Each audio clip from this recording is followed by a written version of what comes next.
Hi, for my final project, I chose to talk about the case Greta versus Bollinger.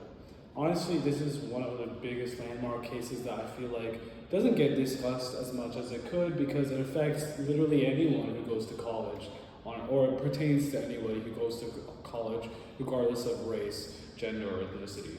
Um, Here I have the important quotes of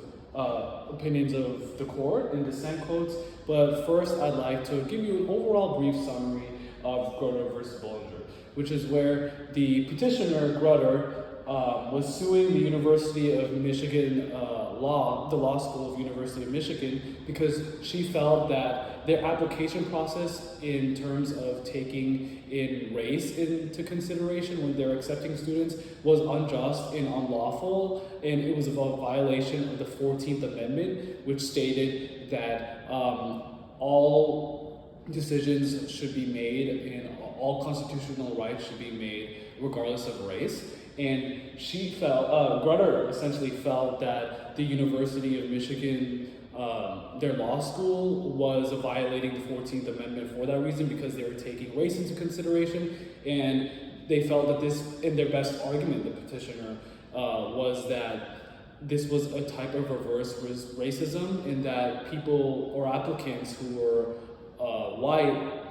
were not getting the same amount of consideration or the same level of consideration of those races that were minorities, and that the people who are applying who are white can't help the fact that that is their race, and they're equally qualified as their contemporaries regardless of their race. The respondent, or Bollinger, who was the head of the university, their best arguments were that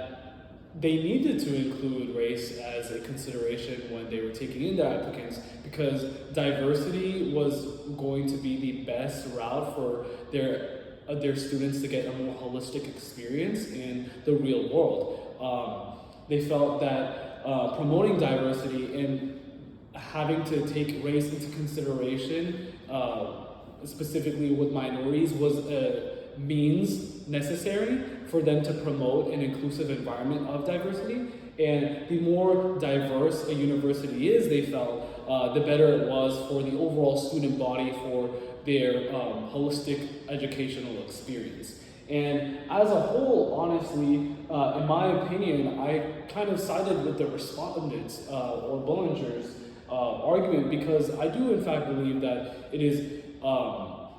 pretty important to promote that diversity and inclusion. And although there will be some applicants that are phased out, if they are in the top 1%, which is what the University of Michigan Law School is aiming for, they will get in either way.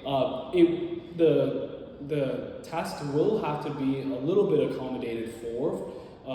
but in order for them to reach that diversity, to get a more holistic experience for the overall student body, that was what it was needed. And the constitutional question was, did the University of Michigan Law School's use of race as a factor in admissions decision violate the Equal Protection Clause of the 14th Amendment that I initially talked about? My response to that, which is also the respondents'